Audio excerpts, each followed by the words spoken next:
And so a lot of the states are doing that. A lot of the states, the Wayfair case,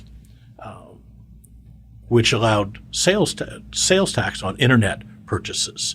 So it used to be that if you'd buy from an out-of-state company, Amazon, if they didn't have a Texas location like they didn't used to, or Wayfair or someone else, and it shipped into state, you didn't pay any sales tax, and that gave them a great advantage. Well, Wayfair changed that. Now every state can charge if there's an economic nexus rather than an actual nexus. You don't have to be in that state. You just have to do business in that state. So that allows the sales tax, and the same concept exists with income taxes for athletes and for businesses. If I go work in California for more than a few days, I have to pay a California income tax, even though I'm a Texas resident and I don't pay any income tax in Texas. But if I move to California, I don't pay taxes in Texas anymore. If a Californian moves to Texas, they're not going to pay taxes in California anymore. That's not going to happen. Welcome to Winning Strategies Playbook, the podcast where we welcome business leaders, CEOs, and industry experts to discuss the rise to the top, building wealth, and real estate insights. Here's your host, Jeremy Spann. Welcome to Winning Strategies Playbook. For more information on this podcast, you can go to our website, myexperiencedrealtor.com. That's an ED at the end of experience for my fellow Marines like the guests I have today. And when you go to myexperiencedrealtor.com, you can click on podcasts and learn more about these episodes, download them from the different platforms. Of course, anytime you're looking to buy and sell real estate anywhere on the planet, even if it's not in Dallas-Fort Worth Metroplex, click that button. We'll make sure you get somebody that looks after your interests when it comes to buying and or selling real estate. But today we are here to talk about or with my very, very interesting guest. Mainly interesting is because he too is a Marine and he does a lot of counting and there's a lot of jokes about Marines and math. So Charles Reed, welcome to the show. How are you doing today, Devil Dog? I'm doing well, sir, and thank you very much for having me. It's my pleasure to be here. Well, we start every one of these off with a joke. And one of my clients / friend has decided that he's going to start writing my jokes for me because my jokes were that bad. So I got one for you. What is the difference between an alligator and a crocodile? I'll bite. You will see one later and the other one after a while. Yeah, your friend needs to start writing jokes for you. That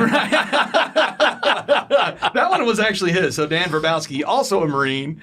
Okay, that explains it. No, don't have him write your jokes. Right, that explains it all. Like he hit on the last one, this one, maybe a little bit of a miss.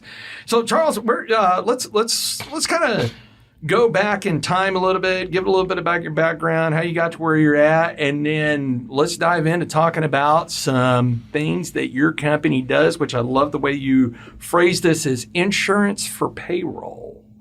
That is absolutely wonderful. So where are you from?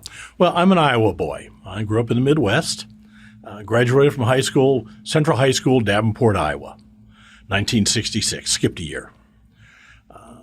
Didn't know what to do with myself, turned 17, was working, and decided to join the Marine Corps. Dad was Navy, so I wasn't going to go Navy. So I joined the Marine Corps in April of 1967 for a 4-year enlistment. Did my basic at San Diego, ITR at Pendleton. Shortly thereafter was transferred to Okinawa, to the Marine Corps Automated Service Center there. I was in computers. Was trained as a computer programmer and systems engineer. Got myself transferred to Vietnam. It was in the middle of the war. And being young and dumb and a Marine, I wanted to go. Got down there and got myself transferred to a local combat outfit, infantry company. So I did interdiction around Red Beach for 6 months.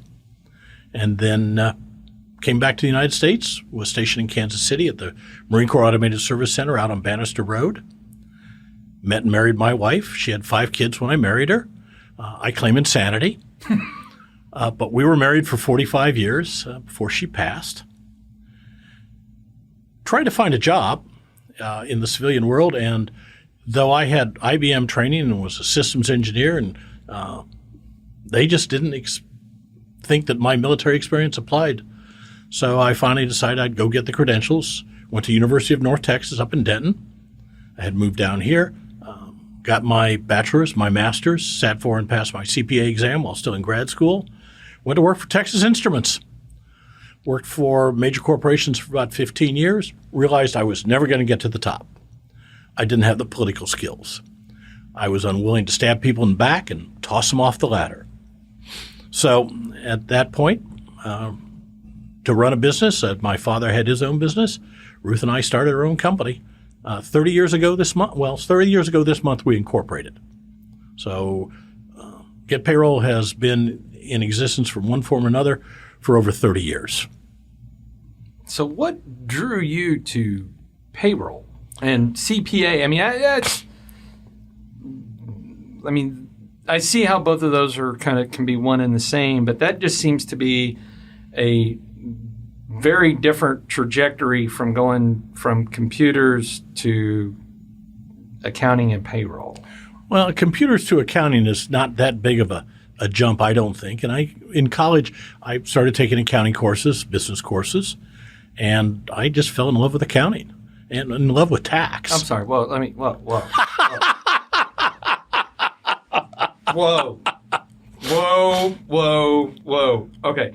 You fell in love with accounting. Yes. Okay. This, by the way, I am making all kinds of judgments towards you right now and assumptions and everything else because I had to take accounting when I did my MBA at TCU, and I would rather be waterboarded in Guantanamo Bay than to ever go through those classes. Great professors, learned a lot. So what makes you love accounting? Well, like programming, it is a logical progression. Everything ties. Everything's in order. Everything's in a place. A well-crafted balance sheet is a thing of joy.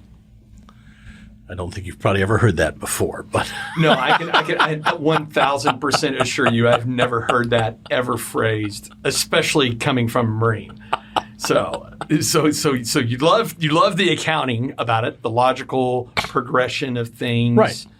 So you're doing this 30 years ago. What kind of avenues does it take you down? Well, what had happened is I'd gone into financial analysis and financial planning and so on inside of corporations, worked up to controller, chief COO, chief operating officer, treasurer, this kind of thing. Then when I started my own company, I bought a franchise. The franchisor went belly up due to mismanagement, and that's when we just turned the business into our own.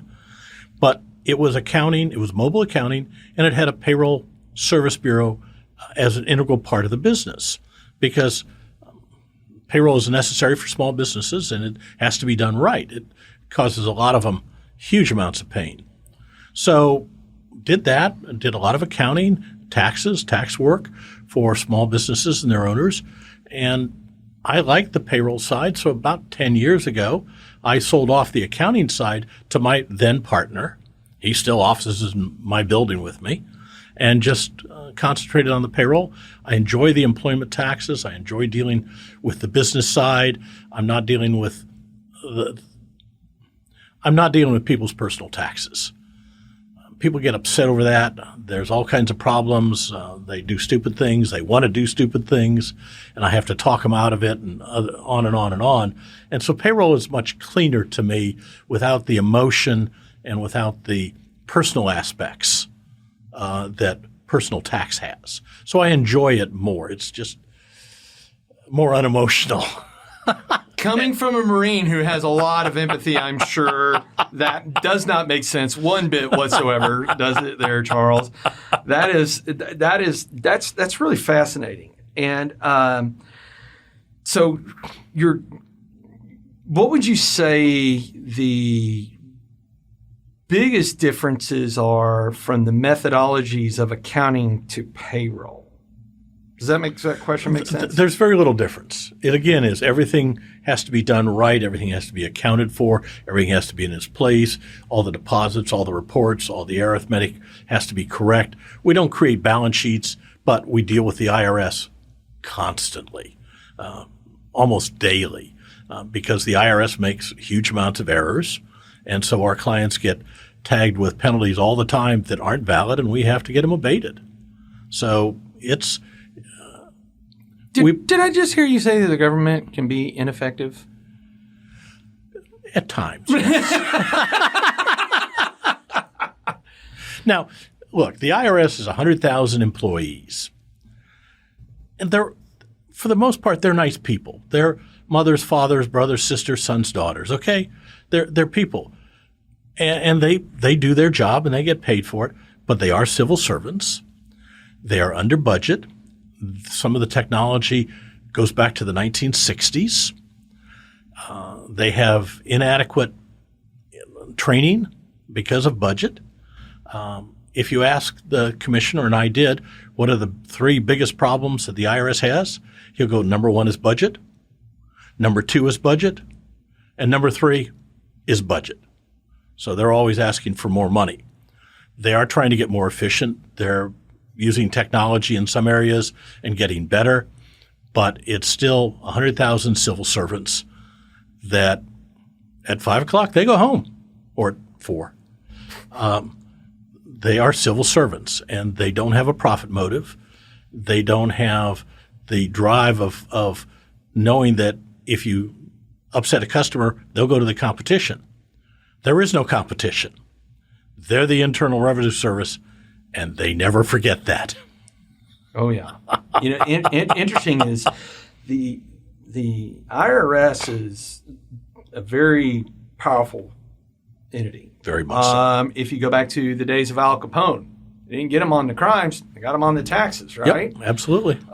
If you look where a lot of time, so I worked on a human trafficking task force many years ago when I was in law enforcement, and when I got there, her name was Laura. I can't remember her last name, but she was a gun-toting IRS agent, and I was like. Mm-hmm. Wow, I didn't know IRS agents carry guns. Like, man, you got to hold it to somebody's head and get them to pay the taxes? Like, what? So, of course, naturally, I was throwing out all kinds of jokes. But we specifically had her on that task force because it might be that we were going to get them under some taxes. Then we could actually catching them being complicit in a lot of the crimes that we were investigating, right? Oh, absolutely. I had 2 people walk into the office one day here 20 years ago. Asked to speak to me, and they showed badges to my receptionist at the time. So she came and got me, and I knew enough to realize they both had badges, not ID cards, but badges. So I took them into the copy room and had them make copies of their badges for me with the ID attached, took them into the conference room, and did exactly what I tell all my clients to do when somebody shows up with a badge. Talk to a lawyer. I called my attorney. Yeah. I have literally done episodes on that exact same topic. And by the way, I'm retired law enforcement. And the first thing I tell people is, look, I'm retired law enforcement, and I'm telling you, have an attorney on speed dial. Yeah. Because you want someone that is trained to articulate for you instead of you saying something that could be easily misconstrued to suggest something that never even happened. Martha Stewart went to jail for misleading FBI investigators because she had a civil attorney with her, not a criminal attorney. So I called my attorney that was an IRS agent and an SBA CID agent. I didn't know the SBA had a CID department. And they're both armed, of course. If they have a badge, they're carrying a gun. Turned out one of my clients had forged a IRS lien release to get a SBA loan. They questioned me. I went through all the stuff, gave them everything they wanted, of course, and they never bothered me again. But my ex-client spent 2 years in the federal penitentiary. Yeah, that's the money trail, right? And the interesting thing I find fascinating about money is I'm a very data-driven individual, right? I think that numbers don't lie. I think you can make numbers lie, but if you look at them long enough, you can figure out where somebody has altered them to tell a fiction story rather than a nonfiction story. Figures don't lie, but liars figure. I'm going to write that down. Say that one more time. Figures don't lie, but liars figure. That's an accounting joke. Well, I tell you what, I got an old fellow double dog in here dropping some knowledge on me. Figures don't lie, but liars figure. But liars figure. That is too funny, and because I do believe that numbers and money do tell a story, right? Absolutely. So I just flew in today from my house in Pagosa. And so 2 days ago, I had an old Marine Corps buddy that stopped in town, and we were sitting there talking, and we were talking about business. And he is just transitioned out of a nonprofit role that he had, and he's looking for his next venture. And I told him, I said, you can be profitable and not cash flow. Mm-hmm. And he's like, well, what do you mean by that? I said, you can be profitable and be broke. Yep. Right?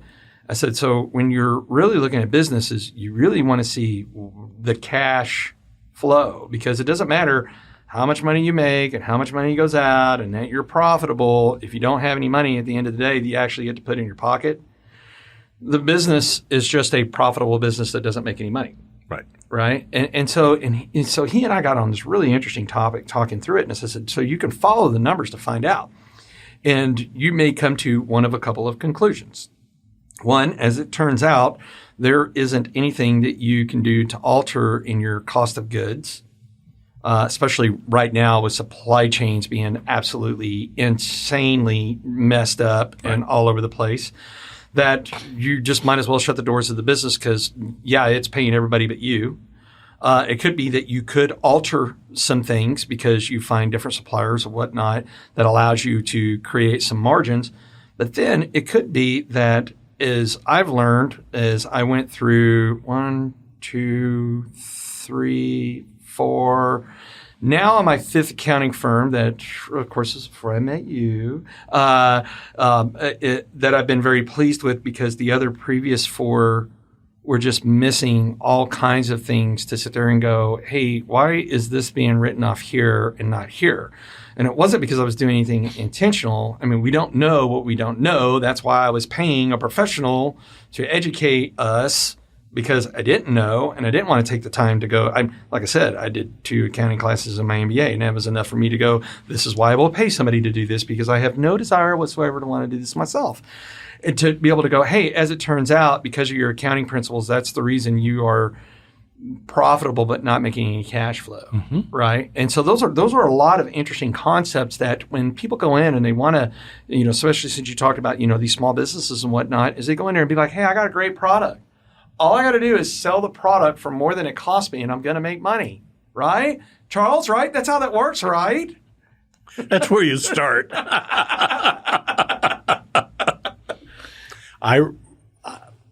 The day that accounting really became a passion of mine was the day that I really intuitively understood depreciation. I was in graduate school and I was a senior, and I was walking down the hall in the business building up on the 3rd floor. It was a bright, sunny spring day, and I'd been working depreciation problems and could do them, but I didn't have an intuitive grasp of it. And I'm going through this in my mind, and all of a sudden it all clicked. And depreciation made all the sense in the world. So break that down. So I understand depreciation. You naturally understand depreciation, but many of our audience have heard the word but have no idea what that means. Well, depreciation is basically taking an asset and expensing it over its life. So if you have a building that's good for 20 years, you expense a 20th of the cost every year as expenses. And this is why you can have a profitable business and no cash flow, because you have an asset that you paid for 3 or 4 years ago. You're still expensing it, but it's not bringing you in any money, but you're still showing the expense. And that's also a reason you can have cash flow and a non-profitable business, because you have expenses that you're taking against your revenue, but you're not paying them out as cash. It's just depreciation. So it's measuring the life of an asset and expensing that cost of that asset over the life. The trick is to pick the right life and to put the right costs into the depreciation mix. And there's a lot of other things that go into it. And some of them are mandated. For instance, the IRS will mandate that you will depreciate a building over 29 and a half years. Whether it's good for 29 and a half, 50 or 3. Computers, they may say it's 5 years. Well, you and I both know that a 5-year-old computer is worthless. So sometimes you're mandated for tax purposes, and then you'll have, of course, tax books and financial books. Yes, and they are not one and the same. Absolutely not. Yeah. You do need to be able to. Will you go through that so that the Sure. audience understands? Yeah. Because for taxes, there's things that are mandated and required and set by law that you have to do. So you account for your revenue and your expenses based on tax rules. Then there's a separate set of financial rules, basically generally accepted accounting principles, which can be modified and hybrid and so on, but generally GAAP, GAAP, generally accepted accounting principles. So you'll have one set of books under GAAP and another set under tax law. Now, you have to be able to reconcile between the two. So you have to know what the differences are. But you can easily have two sets of books legally and ethically. In fact, also, tax accounting is normally cash, but it can be accrual. Well, financial accounting is normally always accrual. So if you're like my business, we're on a tax basis cash. If we get cash in, we report it. If we spend cash, we report it. We don't accrue expenses. In other words, for instance, you have a payroll, the business I'm in, and it's for the last week of December, but you're not going to pay it until the 10th of January. Well, under accrual, you have to report that payroll even though you haven't paid it out. Under cash, you only report it when you pay it. So those differences, those timing differences is what they're called, between accrual and cash also impact the two sets of books. So what's really interesting is, again, I was alluding to an old Marine Corps buddy that came through town, and I was explaining to him is, man, once you understand how money works, you can leverage it so much more. Yes. So I keep 2 circles in my life. I have my advisory circle, which are 5 people that are not industry specific who do not agree with me. And I go to them whenever I'm struggling through something because they're going to give me a different perspective when it comes to business. Then I've got my money circle, which is my CPA, my private banker, my wealth manager, my civil attorney, my defense attorney. Because like you said, Martha Stewart, guess what? People go, why is your defense attorney in your money circle? I'm like, because it can cost money if you do something dumb or you get accused of doing something dumb that you maybe didn't do. And it costs you a great deal more than money. A lot more. Maybe to have freedom. Ask Martha. So, oh yeah. And so, but it was really interesting is a number of years ago, I was like, hey, we need a new company truck. What interest rates do I need to look after? And the finance team was like, well, how about we do this? How about we open a secured line of credit by you securing it with moving X amount of dollars over into CD that opens up that secured line of credit where it's interest only. You use that to go purchase the asset. It's almost like a cash transaction, right? Because we're using cash. And of course, I'm probably butchering this, so you could probably totally correct it. I'm math for Marines, trying to explain it the best way I could. And then once I was able to acquisition that asset, right, it is a depreciating asset that has all of these write-offs through it to where at the end of 2 years, I've been able to use some depreciation, some other write-offs. I sell the asset, and then I go buy another one that I would utilize for another 2 years, basically getting a new vehicle every 2 years, company truck every 2 years. And I said, I was literally almost making money from the vehicle, technically, right? Not necessarily cash flow, right, in my pocket.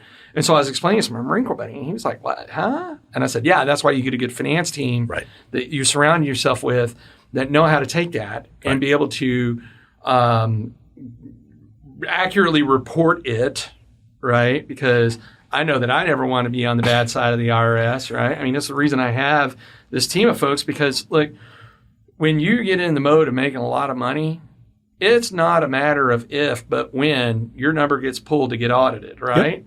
And when it does, I want to be able to sleep comfortably and go, here's the team, go talk to them, right? And they're always going to find something, right? I mean, I think of any audited story, no matter how good the CPA team and the finance team is, they're always something. And I've always kind of felt like that's a law enforcement thing, right?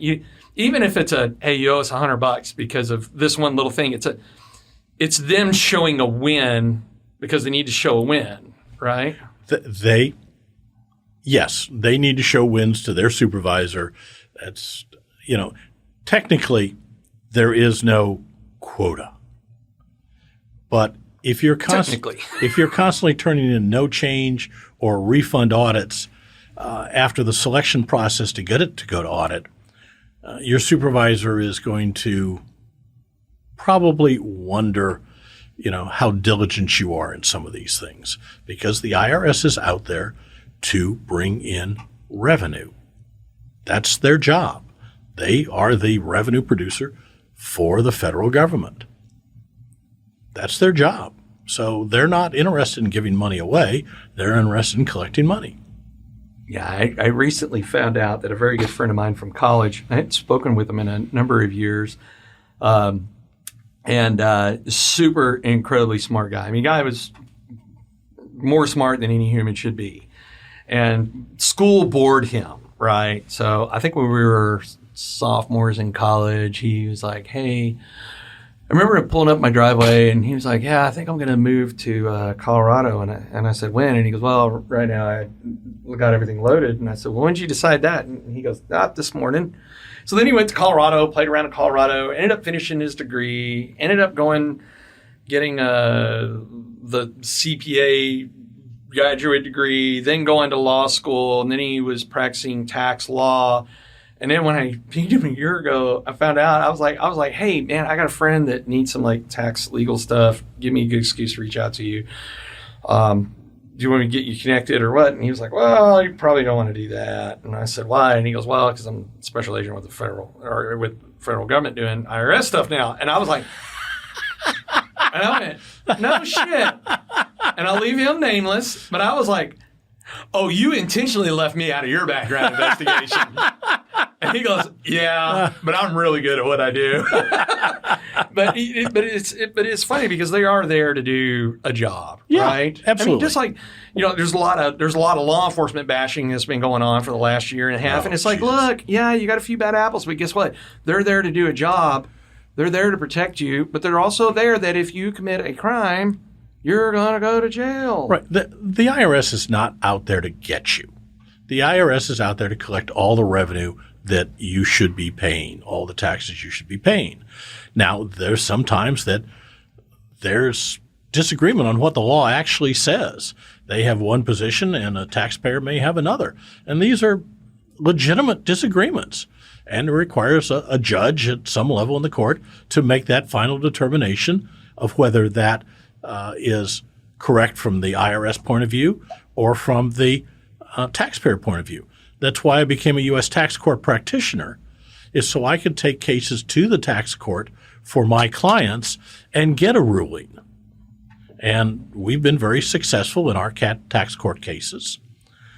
We'll lose one day. I have no doubt about that. But it gives us another bite at the apple and allows us to do these things. So there are legitimate disagreements on what the law actually means. If you've ever looked at what Congress writes and then what the regulations are that implement that, sometimes you're wondering, wait a minute. I see this regulation. What does that have to do with this law that Congress wrote and passed? And for instance, on the PPP last year, the PPP loans that they made available for small businesses, Congress intended that they would be forgiven. They wouldn't be taxable. Well, the way they wrote the law, they were taxable. They would forgive the loan, but anything that you spent the loan on was no longer deductible. because you were using tax-free money, and therefore it was not a deductible tax expense. So if you paid your employees, you couldn't deduct that payroll. And that made it effectively taxable as the loan. Congress had to go back and rewrite that because they hadn't looked at all the laws that were involved. And when the IRS looked at what the Congress had written originally, they said, I'm sorry. Yeah, you can make it non-taxable in that, but it's not deductible for the expenses. And Congress went, whoa, that's not what we intended. So they had to go back and correct it. Then the PPP regulations, basically they changed every day or two for 3 or 4 months as things came up because it was so poorly written and so general that all the regulations and rules changed a whole bunch of stuff and changed and changed and changed. So if you don't understand the regulations in detail, and sometimes they're not complete and sometimes they take years to write, you may have legitimate disagreements with the IRS agent on what the tax situation is. And it's a legitimate disagreement. And that's what you go to court for. Well, I can tell you, as someone who's owned several businesses and still owns several businesses, I greatly value the professionals that give me guidance. Yes. On what to go do, because I'm always fascinated by when somebody goes, well, I'll just do it myself. I'm like, okay, so if you need a root canal and you've never been to dentistry school, you want to perform your own root canal? Why? It sounds painful. Like, why would you want to do that? One of my favorite stories is I was doing a tax return for an engineer, a complex multi-corporation partnership consolidated tax return. And I presented him with a bill, and he says, geez, I can do what you do. And I said, Joe, absolutely. You're a smart man. You can do exactly what I do. Go back to college for 2 years and get all the courses you need, and then go into practice for 20 years, and you can do what I do. And if I go back to college for 2 years and work in the engineering field for 20 years, I can do what you can do. So what? You got to have experienced people, knowledge. You don't get it in a heartbeat, and you can't do. I wouldn't even think of doing a root canal on you. I'd do a tax return for you. I won't fix your car, okay, but I'll do your tax return. So you have to have. You're right. You must have experienced professionals that are knowledgeable, and good tax professionals will warn you that if we do it this way, you may get audited, and this will be the result. If that happens, this is what you'll end up owing. You may not. We're going to take this position and we'll document it, and it's legal, but they may not accept it, and we may have to fight it or give in if they audit you. And it's called plain audit roulette. So this is really interesting for me, and the main reason let me expand on that is in today's day and age, there are, as you were talking about, they were literally changing multiple times through multiple days and everything else, that things are evolving, that what you knew about tax law 20 years ago may be significantly different today, right? Oh, I was in graduate school and had just gotten done taking my course in gift and estate taxation. This was 1975. That December, as I finished the course, Congress passed a whole new set of laws for gift and estate taxes. Everything I just spent the last 4 months on in graduate school was gone in a heartbeat, in one signature by the president. All that work was a waste of time. I had to relearn it all over again for different laws. And it happens every year. Laws change all the time. And if you don't keep up on it, and if you're not in the field, you're not going to. I get 5 newsletters a week from the Internal Revenue Service about various aspects of taxation every week. I get trade journals every month. I get half a dozen different ones: Accounting Today, Journal of Accountancy, Journal of Taxation. If you ever have insomnia, I recommend the Journal of Taxation. Okay, that puts me to sleep, and I love taxes. So why do you think these changes happen so frequently and so often? What do you think? It almost seems like counterintuitive sometimes, No. right? What does a congressman have to sell to get campaign contributions? Mm-hmm. Tax breaks. Yeah. Sorry. I mean, they sell tax breaks to get campaign contributions. And things change. The world changes. Morality changes. Finance changes. A lot of things change constantly. So tax law has to adapt. We couldn't possibly run the government off the tax law of 1913 when it first came in. It just wouldn't work.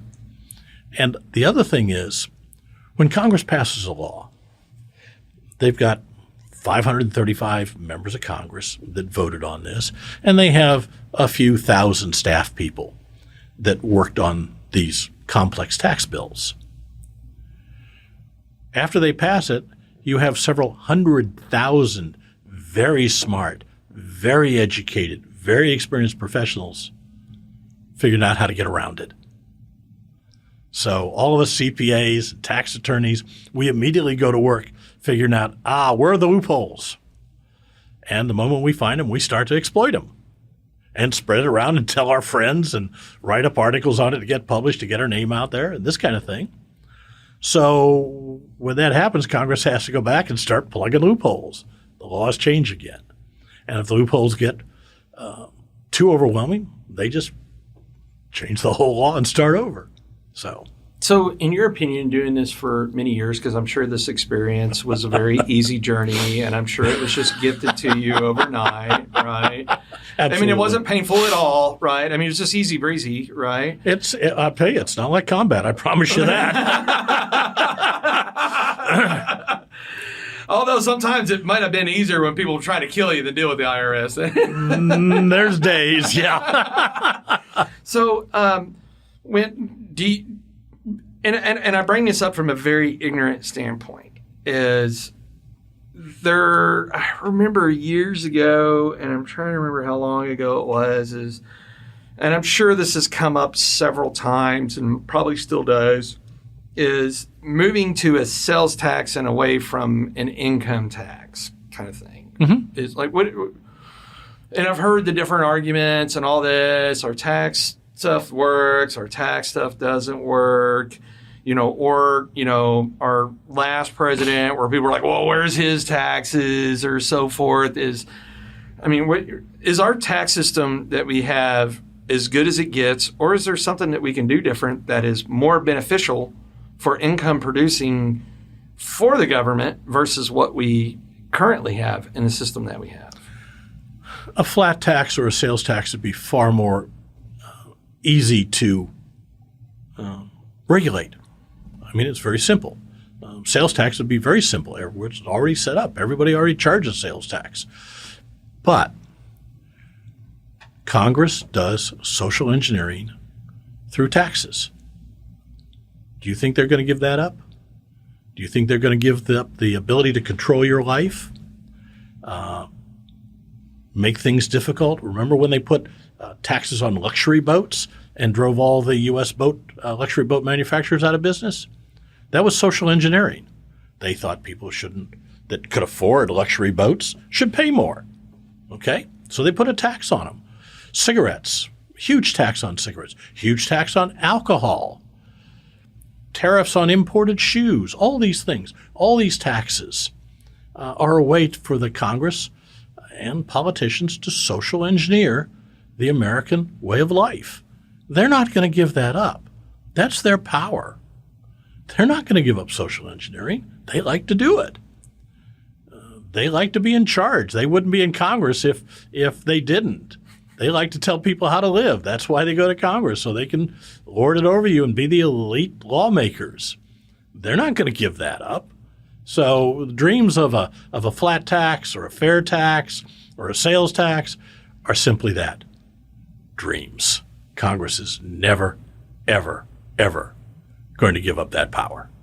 So very interesting thing that There's a number of reasons why this country went through a revolution several hundred years ago.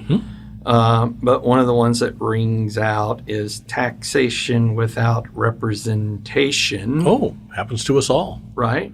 I have an office in Louisville. Okay? I don't have any say-so in Louisville city taxes because I live across the lake in Hickory Creek. So I don't vote for the people who set tax rates in Louisville. So I get taxed without representation. Pure and simple. It happens all the time to all kinds of people. One of the now this is a rumor. I don't have any validity behind this. It's just so I study a lot of migration, right? I mean, that's what helps me in my business. Where are people moving from? Where are they moving to? Because they're going to need to sell an asset from where they're going from to purchase an asset of where they're going to. Absolutely. And there's a lot of migration coming out of the great state of California that is going to places like Texas, Tennessee, and Florida, and many other places, but the three of the top ones. Right. And one of the rumors that I hear, and of course, it's talking a lot with clients and whatnot that are coming here, is like, yeah, California's trying to pass this because there is so much migration leaving the state, and they are a very highly taxed state. Right. Very high. To support a lot of social programs, is that their fear is losing some of their income base off of those taxes, that they're trying to put things in place to be able to tax you as a Californian, even though you now may be a Texan because you left California. Right. What do you got on that? I understand their desire, and what they're going to do is they're going to steal the money from you when you leave, but they're not going to be able to tax you in Texas. There are constitutional laws and state laws that prevent that. Now, if you maintain a residence in California, yeah, they're going to tax you wherever you're at. We run into this all the time with people working in different states. But if you pack up and you leave and you come to Texas, even if you go to Austin because you want to still be a liberal, you're not going to continue to pay California taxes regardless of what they want, because how are they going to enforce it?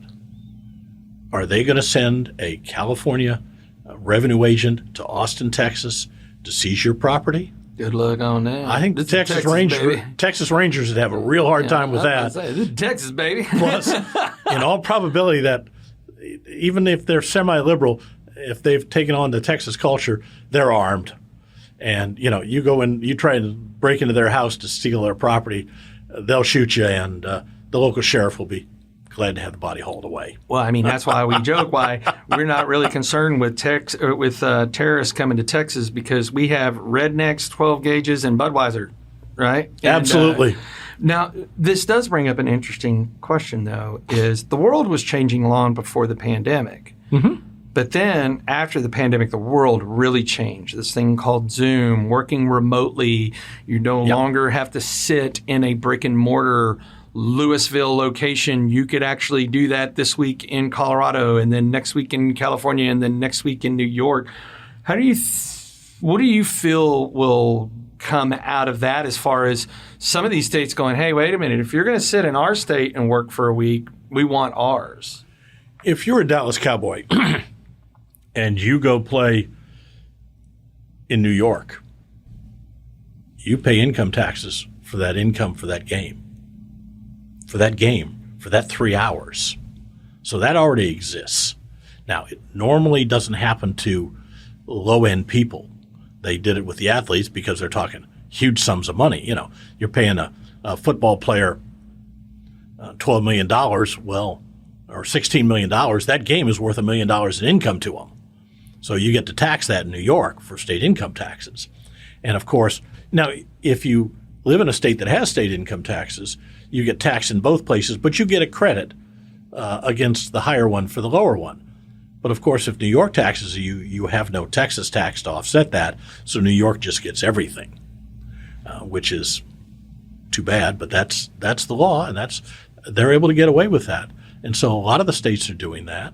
A lot of the states, the Wayfair case, which allowed sales tax on Internet purchases. So it used to be that if you'd buy from an out-of-state company, Amazon, if they didn't have a Texas location like they didn't used to, or Wayfair, or someone else, and it's shipped into state, you didn't pay any sales tax, and that gave them a great advantage. Well, Wayfair changed that. Now every state can charge if there's an economic nexus rather than an actual nexus. You don't have to be in that state. You just have to do business in that state. So that allows the sales tax, and the same concept exists with income taxes for athletes and for businesses. If I go work in California for more than a few days, I have to pay California income tax, even though I'm a Texas resident and I don't pay any income tax in Texas. But if I move to California, I don't pay taxes in Texas anymore. If a Californian moves to Texas, they're not going to pay taxes in California anymore. That's not going to happen. So it would seem like it would be very hard to track something like that. So someone that's very nomadic, moving around a lot. Absolutely. I've got a couple of friends that do marketing and computer programming and so on. They live in an RV. They travel around the country constantly. They're never in any place more than a week or two.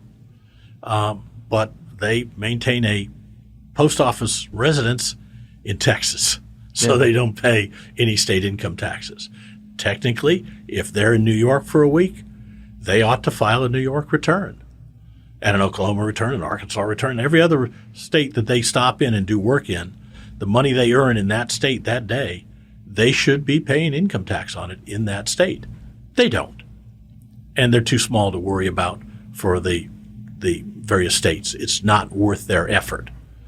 But if it's big bucks like a football player or a baseball player, it's worth the effort to go after them. So a lot of migration going on. Right. A lot of migration coming from blue states to red states. Yes. I'll use Texas and California only as an example. Right. It's not a political statement. I don't talk politics on here. I really don't care what people think anyways.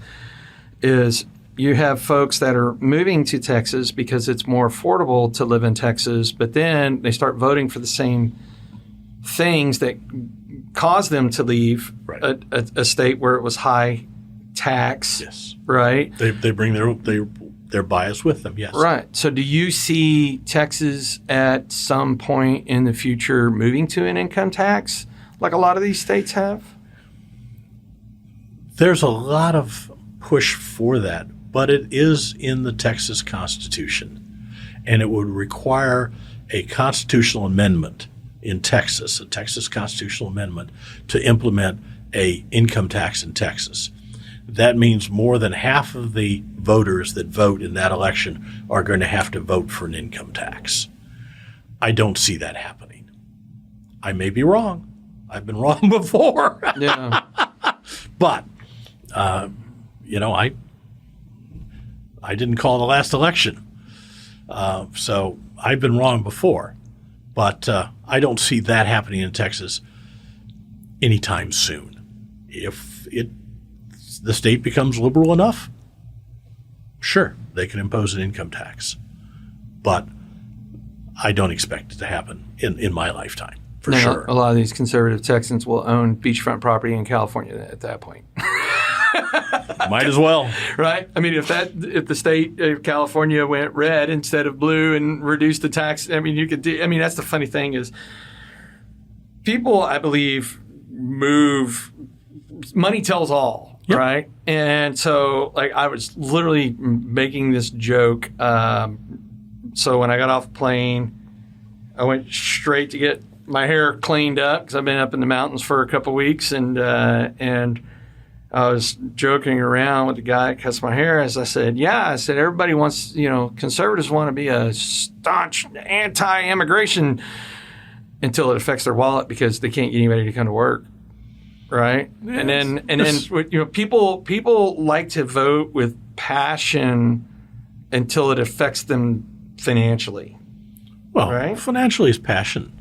Okay. Sure. Fair enough. It affects your lifestyle. It affects your way of life. It affects your retirement. It affects a lot of things. So you can be very passionate about income and assets and retirement and funds and paying for college and everything else. Just because it's money doesn't make it wrong. But people tend to vote their pocketbook. They always have. Go back to the taxation without representation. people were being taxed with, as you were talking about, without being able to control where the money was being spent. It just went to the king, and they resented that. And that was part of the American Revolution. Taxation without representation, foreign domination, all those things. But finance was part of it. It always is. Money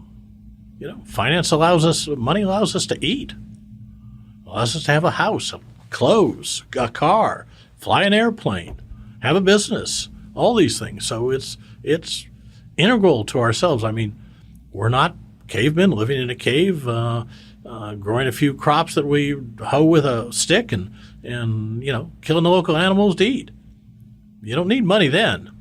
But once you put in trade or houses or or split labor into more than one occupation, I got to pay the guy to build the house. I got to pay the guy to pump the oil to turn into gasoline for the car. Money drives everything. It does. It absolutely 1,000,000% does. So people vote with passion about their money. So speaking of money and income, through a short few years of experience, you happen to write a book on this. Well, I've written 4 books. My most recent one is the Payroll Book. So we wrote the book on payroll. It's basically 30 years of experience distilled down to 95,000 words. It's available on Amazon, Barnes & Noble, other fine bookstores. But I will make you an offer. For your listeners, for your viewers, I will be glad to give them a free book. No shipping, no handling, just a free book. If they'll go to the website, thepayrollbook.com, and enter in the discount code USMC. USMC. Let's make it USC. You suckers miss Christmas, right? I've done that. time or two. First time I was back in the States and got my E5 stripes, there was duty on Christmas Day, and it had to be an E5 or above. I was the most junior E5, so guess who got Christmas duty? Yeah, oh yeah. Or we had another one is you signed the motherfucker contract, right? And let's So for a free book, payrollbook.com, USMC, and we'll send them a free book. That's fantastic. And just kind of some high level points is somebody reads the book cover to cover because it sounds very interesting reading about payroll. Does it have pictures? Is it a pop-up book? Do you have a special version for Marines that has like pop-up, cartoons and stuff? Well, if they'll let me know they're Marine, I do have that pop-up version. You do have the pop-up version. So what would you say are the 3 main bullet points that somebody would take away from going through your book? Well, there's a lot of things in there, but it's basically the book explains how to do payroll, how to interface with the Internal Revenue Service about payroll and the states, the taxing authorities, and then the other associated things that are around payroll, like escheat and PEOs and handbooks and so on. So those are the 3 big areas. So they get the book. They're like me, they can't read very good, then they can just reach out to you and you're going to give them some assistance to get through all that. Well, that's why I give out the free book, so they have my name and number. And when they realize they need somebody with more experience and do you have a thumbs up like Buddy Jesus with a smile, like I can help you out with this? But it's and I'm available. GetPayroll is the website, so getpayroll.com on the web. My email is cjr@getpayroll. So what size companies are your target demographics for that? We basically go after the under 50 employee market. Okay. We handle some bigger ones. Some have grown for us, and some have come to us that are bigger, up to a few hundred. This is about the time you get to 500, people tend to take it in-house because of the cost aspect and the complexity. Because there's always something. There's always somebody that wants something different, something special with the more employees you have. 5-person payrolls are real easy. 500-person payrolls are really complex because of 500 individuals that all want things their way. So we go after the under 50 market, which is 95% of U.S. businesses. So we like that. Well, our competitors can have the other 5%. So how many businesses would you say ballpark that you have? We've got well over 1,000 clients. Wow. Yeah. That's a lot of... And we do payroll all over the country. I got into the internet back in the 90s when it was relatively new and was set up our payroll, and we're doing payroll all over the country. So we've got clients in probably 48 states at the moment. I don't think we have anybody. No, we picked up somebody in Maine. I don't think we have anybody in Alaska at the moment. We have them in Hawaii. We have them in Maine, Florida, Texas, California, Illinois, you name it. So the ones that are in Maui, do you take business trips that you write off to go out there and see how their payroll is doing? Yes. You understand that aspect of business travel, don't you? I mean, I literally live in business travel because, I mean, aside from the different aspects, right? So in the real estate realm, right? So I run a fund that invests. I run the number one team for Sotheby's here in Fort Worth. But I've also been number one at Sotheby's 3 years in a row, maybe 4 years in a row. We'll find out here, and the final numbers come in at the end of this year on referring deals to other places. And what I mean by that is, you know, let's just say when people hear real estate agent, there's more of a likelihood that they're going to think as soon as they hear that title that they are morons, right? For good reason, because many people in this industry have helped create that image and branding for so long. And that was a thing that we really learned about when my wife sold her real estate company to Sotheby's. And I learned about the global networking and how many deals can be done. And I don't mean just like someone leaving Texas or coming to Texas, but a Marine Corps buddy of mine that was leaving Kansas and moving to Oregon, right? And so, but I've interviewed a lot of agents, but there's many times I go visit them because I want to see what they're doing. I want to, you know, anybody can sound good and sexy on a phone, but when you go and you see what kind of production they do, then that allows me, that has allowed me to build a list of seasoned professionals in just about every marketplace. And that's where I did a lot of traveling, was going because you can lie to me on the phone, but it's really hard to lie to me face to face, right? Absolutely. Hey, man, oh, come on, I'm retired law enforcement, right? I'm like a human lie detector. I can see that. And so we did exercise a lot of travel for those, you know, specific purposes, was to be able to go and do that. Or we had a lot of business that was getting generated out of Mexico City coming to the United States, especially when Lopez Obrador became president a few years ago, where I was down in Mexico City every 60 to 90 days talking to wealth managers, anybody touch money, because if somebody is going to buy an asset in the U.S., the first thing they're going to do is talk to the money. And I wanted that when they talked to the money, I was going to be the first person that they called. So we were generating more business that naturally just came to a sudden halt when the pandemic hit. As far as the traveling portion of that went, because everything kind of died down.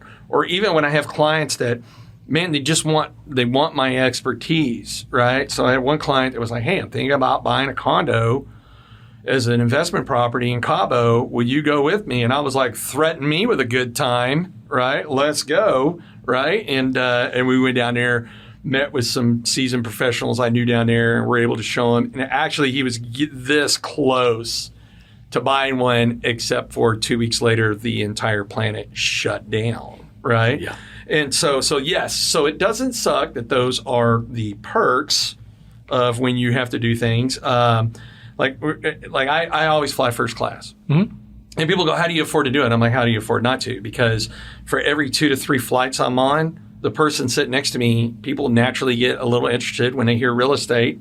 They see that I'm not some, you know, ex-stripper who got a license to go sell real estate, that it's like, hey, my team is full of lawyers, MBAs, we're Sotheby's, we're a global recognized brand, We've been number one. We do heavy financial analysis on assets. We're not your typical, hey, do you like the curtains? Let's buy this house kind of thing. And so many a times I'll pick up referrals, being more likely to pick up a referral sitting in front of the plane than back of the plane. Yes. Right? So actually it's been really funny is the amount of money I've generated by being in front of the plane has greatly overshadowed the amount that I've spent on first class tickets, right? I agree with you on that. I'm not sure if the IRS would accept that argument, but as long as you paid the I ticket, can talk to Matt Fowler down in Cleburne, Texas. That's my CPA. He's the one. as long as you paid for the ticket, it's deductible. But I wouldn't try to justify the up charge for the first class by doing that. But there was a doctor in Florida, and he had a big fishing boat, and he deducted the entire cost of that fishing boat on his tax return. The IRS audited and said, you can't do that. And the guy says, it's a business expense. The IRS said, bullshit. And so the guy pulled out his ledger, and he showed him that he took guests out on the fishing boat every time it went out, other doctors. And those that referred him business, because he was a specialist, got invited back. Those that didn't refer him business after 2 or 3 trips, he never took out again. So it was a way to use entertainment, fishing, to generate revenue. And it went to court, and he won.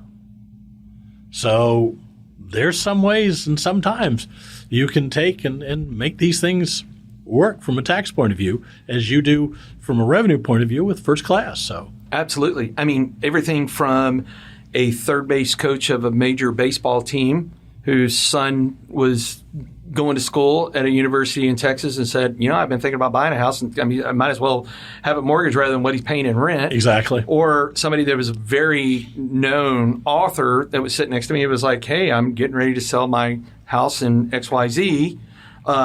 Or one situation, which was, this is actually a really funny one, owned a equestrian ranch and was like, hey, I think I'm going to fire my agent. Do you have somebody? And I was like, yeah, actually, I've got a very good person right there. And I was like, who's the agent? And I kid you not, you couldn't make this up. And he named the person that I would refer to him. And I was like, really? So I just kind of sat there with my poker face. And as soon as I got off that plane, I called my buddy and I was like, hey, bro, you're fixing to lose a deal. And then he explained it was a very contentious divorce situation. He was like, there's nothing I could ever do right in this situation. And it's so because that's why generally I am sitting in there is because I'm looking for prospects. And luckily, Laura, my business partner and wife, being a lawyer, she details where every single referral comes from. So I feel pretty confident that if the IRS came up and I could go, well, 30% of the time that I'm in the front of that plane, I am picking up business. So why would I risk not picking up more business by sitting in the front of the plane? Because I'm more likely to be sitting someone in the front of the plane that has the kind of disposable income to do things rather than the person that's sitting next to the bathroom in the very back seat of the plane. But let's go back to what I was talking about earlier about tax law. Sure. If Congress decided that first class was unnecessary and that you would only be able to deduct economy class, the fact that you made money in first class wouldn't matter because that would be tax law. You would have that, you'd only be able to deduct economy class or business class, whatever they ruled, but on your tax return, but on your financial return, you would, on your financial books, you would have booked the whole expense. Or it opens up a whole nother book of things of, well, when you agreed to be that person's representative, what state were you flying over when that happened? Now that one could be a lot of fun. Right. Yeah. And so maybe we just won't publish this episode in case one of them is listening, but no. What I would worry about more than that would be if California really starts to insist that they pay, that the California National Guard might start forcing down planes in California to tax the passengers. Well, we're not Belarus yet, but we might be. Luckily, I'm a Marine. It won't come without a fight. Speaking of being a Marines, so I like to throw out landmines, and I always offer it to my guests of whether or not they want to step on this landmine. If you don't, that's cool. We'll actually take out this portion of the episode. But you being a Vietnam veteran, Yes. right? And you're having the opportunity to witness two. Yeah, you know where I'm going. with Yeah, this I know one, where right? you're going. Sorry. So two exits Yeah. out of long fighting wars. Is there any perspective that you have on what's going on down there in Afghanistan, especially with everything of us exiting Vietnam many years ago in your time back then? They've both been handled very, very poorly. Whether we should have been in Afghanistan or in the beginning we should have just bombed them from the 12th century back to the 6th century is a matter of conjecture. But having been there 20 years, the pullout was as bad as or worse than Saigon in 75. And I watched that. I fought there and I was appalled. The only thing that I have to say in favor of the Afghanistan pullout is we only wasted just under 3,000 troops as opposed to 55,000 in Vietnam. But it's another defeat for the U.S. It's ignominious. It's a terrible way. We basically surrendered to the Taliban as we surrendered to the Viet Cong, unnecessarily in both cases. I mean, we have the finest, most powerful military in the world that the world has ever seen. There's no war we can't win. I mean, we could turn Afghanistan into, smoking ruins if we chose to. We could kill everyone there. It's not a big deal. In terms of projecting power, not that I would suggest we do so, but the pullout was extraordinarily badly done. It should have been the American citizens first, the Afghan allies second, the equipment third, and the troops last. Instead, we left billions of dollars of equipment for terrorists. Not that most of it will matter because most of it they can't maintain. The aircraft will be worthless in 6 months. The vehicles won't last much longer than that.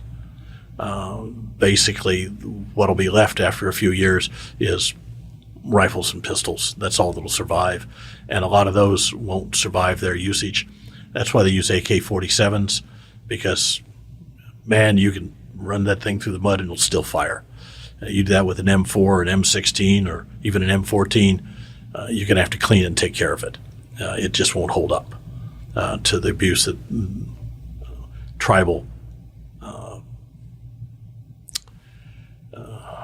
primitives will put it through. So I'm not too worried about that, though people are touting that. But we spent billions and billions of dollars and 3,000 lives, and what did we get for it? Stone Age militants coming in and raping young girls and forcing them into fixed marriage and putting burqas on them and killing people that worked with us. It was a waste, just like Vietnam ended up being. I've been very, very conflicted over it because with your generation in Vietnam and my generation with Afghanistan is that, and you're right, the one of the major differences is the number of the names on a wall. Yeah. And if anybody in here has never walked the Vietnam Memorial in Washington, D.C., you should do it. I don't care how hard of a human being you are. My dad was a Vietnam vet, right? And I was in tears. And I'm not a tear-up kind of guy because it's just you start there where it just starts to grow and you see the number of names on the wall and you're just like, man, what the hell? And I don't touch on this topic because I'm intending for it to be a political topic because I'm a firm believer in money doesn't discriminate, but the people that spend it do. So I try not to pigeonhole myself in one way or another. But I have been incredibly disappointed by our elected officials on this one. Now, on one side, I'm like, hey, look, we can't fight wars forever. I mean, me and my Marine Corps buddies say, hey, look, man, we've been here 20 years. Yeah, I mean, we absolutely, it's time to go, right? It's time to get out, absolutely. Because at the end of the day, after 20 years, guess what? You can't overpower peasants who throw rocks, right? That live in mud huts. I mean, it's just, it is what it is, right? But how we executed the withdrawal is really left a gap in my soul, yes, right? Of going, wow, really? Did we not learn anything go from 75? I mean, we're not talking centuries ago, right? I know. we're talking what, 46 years ago? Most of the people in Congress remember it. Yeah. Some people in Congress were there. Yes. And it's no, they didn't learn. Yeah. And the military leadership that we have now apparently didn't learn from the last war, and the political leadership obviously did not. And we should have learned with Vietnam, we can't do country building. You're not going to take rock-throwing peasants and make them into Democrats and Republicans that treasure a democracy and will fight for it. We didn't then. We didn't in Vietnam. We didn't in Afghanistan. The Afghanistan army, with all the billions of dollars we threw at it, it took them all of overnight to say, "Oh, I'm out." Collapsed, went back to their huts and their multiple wives, and probably are back in the Taliban where they started originally. Yeah. So we were fools. We should have. We went in for a specific purpose to knock down the terrorist activities. We should have done that in 2 weeks and left. So I'm a big fan of how our spec ops community has evolved to go in there, hit them, kill them, and get out. Right? If you're a bad guy, that's bad girl, bad guy, bad person that's trying to hurt the U.S., go in, kill them, get out. Right? Old Marine Corps saying. Yeah. Kill them all and let God sort it out. No, 100%, right? and we're not country building. We can't do it. And this is a topic I brought up on a number of my shows. Is that look, when you go into the military, namely a combat arms type unit, especially Marine Corps, every Marine is a rifleman, right? Look, they didn't send us to boot camp to learn how to shake hands and kiss babies, right? Hearts and minds. Their first objective was to be able to go, we're going to teach you how to kill the other one better and faster than they can try to kill you. Yeah. Right? And we were very effective at it. Our job is not to die for our country. Yeah. It's to make the other poor bastard die for his country. That's exactly it. Yeah. And it's nothing personal. This is what I would try to explain to folks is it's nothing personal, because I guarantee that the dude pointing the gun at me, I guarantee he's thinking about his family and getting home, just like I'm thinking about my family and getting home. Absolutely. So if it comes down to pulling straws, he better have hoped that he didn't pull the short straw, because I'm going to knock him down. It's just the way it is. It's just the way it is. And people want to politically correct things like, oh, wow, we should go do this and we should hold their hands and give them flowers. And I'm like, do you understand that when we're over there, and by the way, they brought the fight to us, right? Is they said, oh, wow, we're going to do that. We're going to go hang out with the U.S. and tell them how much we love their culture and shake hands with them and everything else. No, they wanted to hurt us, and they demonstrated they wanted to hurt us. Now, we probably made the mistake of staying over there a little too long, right? Should have probably done some better planning. But guess what? This world is full of evil, evil people that really, really want to hurt us.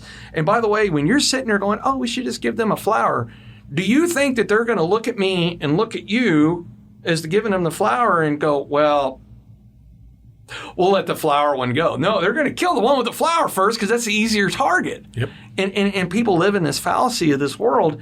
And the reason I bring this up, not just to be a landmine on it, because I do think it's relevant with you being in Vietnam and then watching what's going on in Afghanistan, is people need to realize that the business world is not much different. It's not at all different. Right? Absolutely. There's a lot of wolves in sheep's clothing. It's kill or be killed. And they will take advantage of you. In a heartbeat. And they will get theirs on you. Yep. There's a reason we have to have things like the IRS and federal law enforcement and all of this, because guess what? If you don't have a governing body that tries to do what they can to help protect the flower child, then guess what? The flower child's going to get eaten and put up for a 3-course meal. It's just the way it is. And so it does help me bring this back around to go, the best way to arm yourself, whether you're in the military or you're in business, is to surround yourself with the best fighting force that you can have. You are a fighting force for a business. Absolutely. Right? You're the Marine Corps for the business, right? Yeah. Except you exchange like calculators for lead bullets. Yeah, but dealing with the IRS is about as close to combat as you can get without a gun. Right. Okay?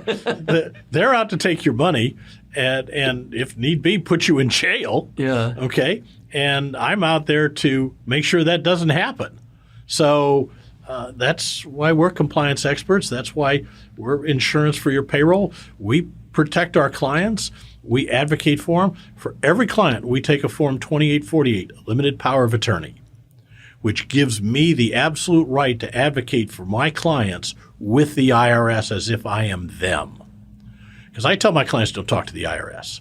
You'll get upset, you'll yell, you'll scream, and it's counterproductive. And I know this because the last time they came after me for some tax situations, I found myself on the phone calling them names and yelling at them. Exactly what I tell my clients not to do. Don't ever do that. And I'm about halfway through the conversation, and I'm yelling at this poor IRS agent on the line because they've screwed up. And I'm going, Charles, don't do that.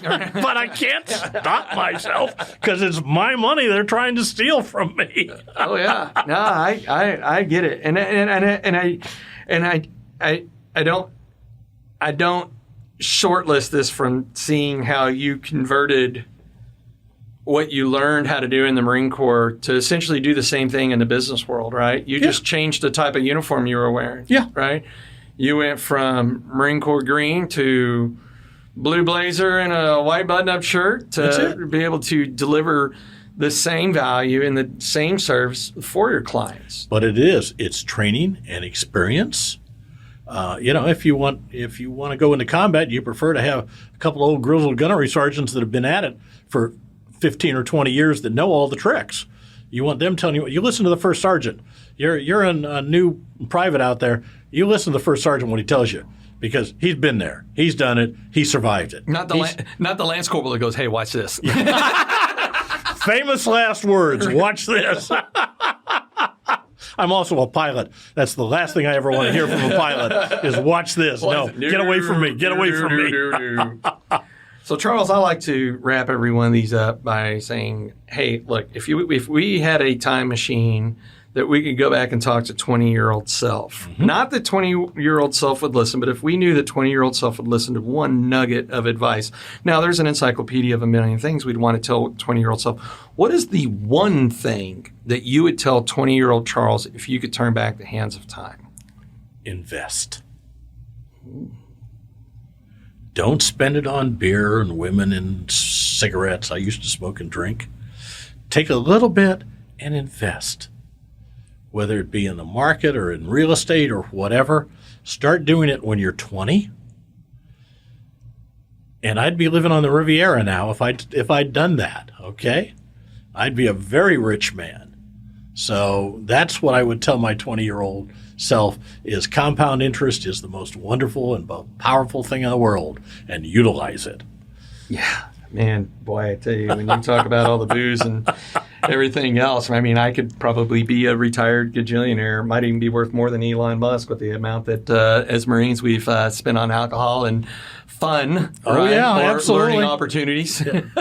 Call it as you will. I mean, I spent 2 years overseas, so I had a lot of opportunity to have learning experiences. Come back, you're like, hey, man, I'm a king on the 1st and the 15th, and I'm broke from the 2nd to the 14th and from the 16th to the 31st. Absolutely. So, Charles, people want to learn more about you. Where do they go? Where do we put? What do we put out there for you when someone says, hey, I need some of this payroll love? Where do they go? GetPayroll.com on the web. That's the best place to go. They're free. Feel free to call me. My phone number is real simple, 972-353-0000. Oh, wow. The only good thing GTE ever did for me. And my email is cjr@GetPayroll. At GetPayroll. So if you need payroll, get payroll. So if you're driving down the road or you're somewhere you couldn't scribble that information down real quick, you can always go to our website, experience with an ED, myexperiencedrealtor.com, click on podcast, click on Charles Reed, and you can, don't forget to use the code USMC for him to send you a free payroll book, or you need to get in touch with his services. He will be there. And of course, you can always go back to the landing page and click Find a Trusted Professional if you want to buy and sell real estate anywhere on the planet. Have a good trusted professional. Thank you for coming, Devil Dog. I appreciate your time, Marine. My pleasure. Good show. What'd you think? I enjoyed it. Good.